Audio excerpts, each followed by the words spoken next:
Hi guys, welcome back to British Academy. Learn English the easy way. ഇന്ന് നമുക്ക് കുറച്ച് easy ആയിട്ടുള്ള idioms പഠിക്കാം which can be used in our daily life. Okay, metal idioms. രണ്ട് metal എടുക്കാം, iron and silver. Okay, ആദ്യത്തെ metal idiom iron idiom. Iron curtain. എന്താണ് iron curtain? ഒരു നാഷണൽ ബാരിയർ, അത് ഓട്ടോക്രാറ്റിക് ആയിക്കോട്ടെ, അവര് ആ ഒരു ഗവൺമെന്റ് നോൺ ഡെമോക്രാറ്റിക് പാർട്ടി ഉണ്ടാക്കുന്ന ഒരു ബാരിയറിനെ നമ്മൾ അയൺ കേർട്ടൻ എന്ന് പറയും. നമുക്കത് ഡെയിലി ഫ്രേസിലും യൂസ് ചെയ്യാവുന്നതാണ്. If you can speak out now, the nation or the party will create an iron curtain.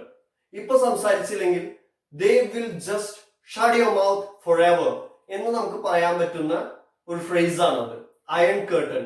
ഒരു ഇംപെനിട്രബിൾ ബാരിയറിനെ നമ്മൾ അയൺ കേർട്ടൻ എന്ന ഇഡിയം വെച്ചിട്ട് യൂസ് ചെയ്യാൻ പറ്റും.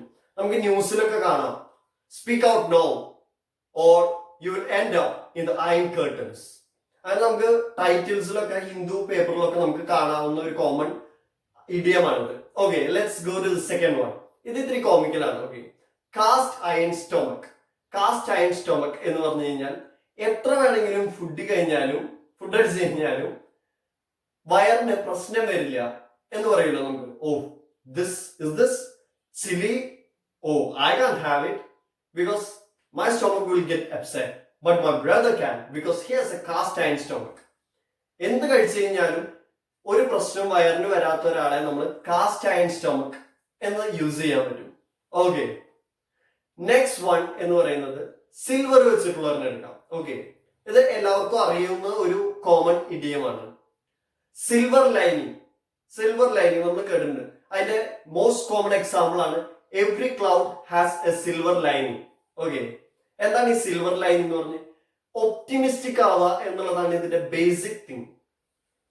എന്തിനും ഒരു സിൽവർ ലൈനിങ് ഉണ്ട് എന്ന് പറയും. അതായത് every cloud has a silver lining എന്ന് പറഞ്ഞു കഴിഞ്ഞാൽ ക്ലൗഡ് സൂര്യനെ മറച്ചു കഴിഞ്ഞാലും അതിന്റെ ക്ലൗഡിന്റെ ഉള്ളിൽ കൂടെ ഒരു സിൽവർ ലൈനിങ് ആ സൺ കൊടുക്കും എന്ന് പറയുന്ന ഒരു സംഭവം. അതായത് in every dark times there is something positive going to happen.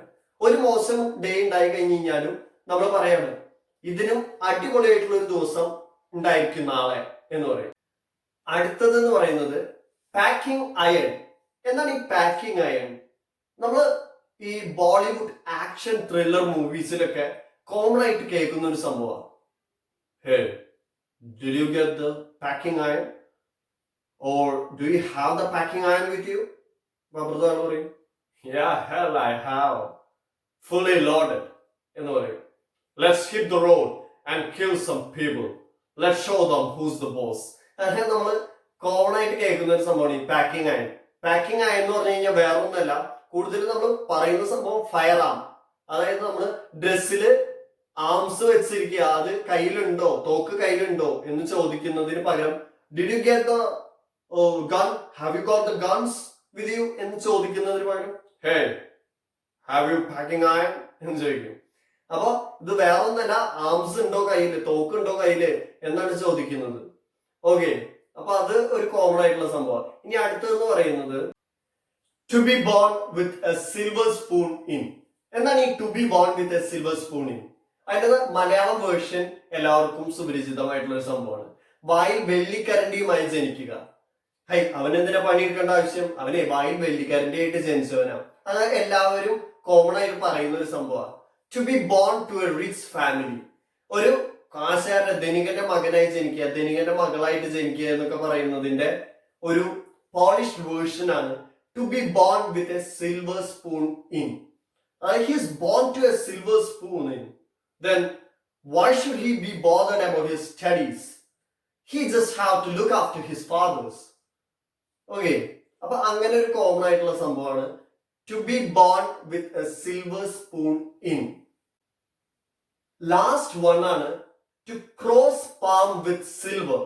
എന്താണ് ഈ to cross palm with silver? അതായത് to cross palm, shake hand കൊടുക്കുക എന്ന് പറയും, ക്രോസ് പാംസ്. അപ്പൊ എന്ത് വെച്ചിട്ടാണ്? With silver. കയ്യില് എന്തോ വെച്ചിട്ട് കൈമടക്ക് കൊടുക്കുക എന്നുള്ളതിന്റെ പക്ക ഇംഗ്ലീഷാണ്. നമ്മൾ പറയും അവന് കുറച്ച് കൈമുടക്ക് കൊടുത്ത് ഒതുക്ക് എന്ന് പറയില്ലേ, അതാണ് ഈ സെയിം സാധനം. To cross palm with silver, to give a bribe, often shake hands with a bribe. അപ്പൊ എന്തെങ്കിലും കയ്യിൽ വെച്ചിട്ട് അങ്ങോട്ട് കൊടുക്കുക, അങ്ങനെ ഒതുക്കി തീർക്കുക, അതാണ് ഈ to cross palm with silver എന്ന് പറയുന്നത്. So hope you guys all enjoyed this video. If you have liked this video, then don't forget to like, share and subscribe my channel. Bye bye.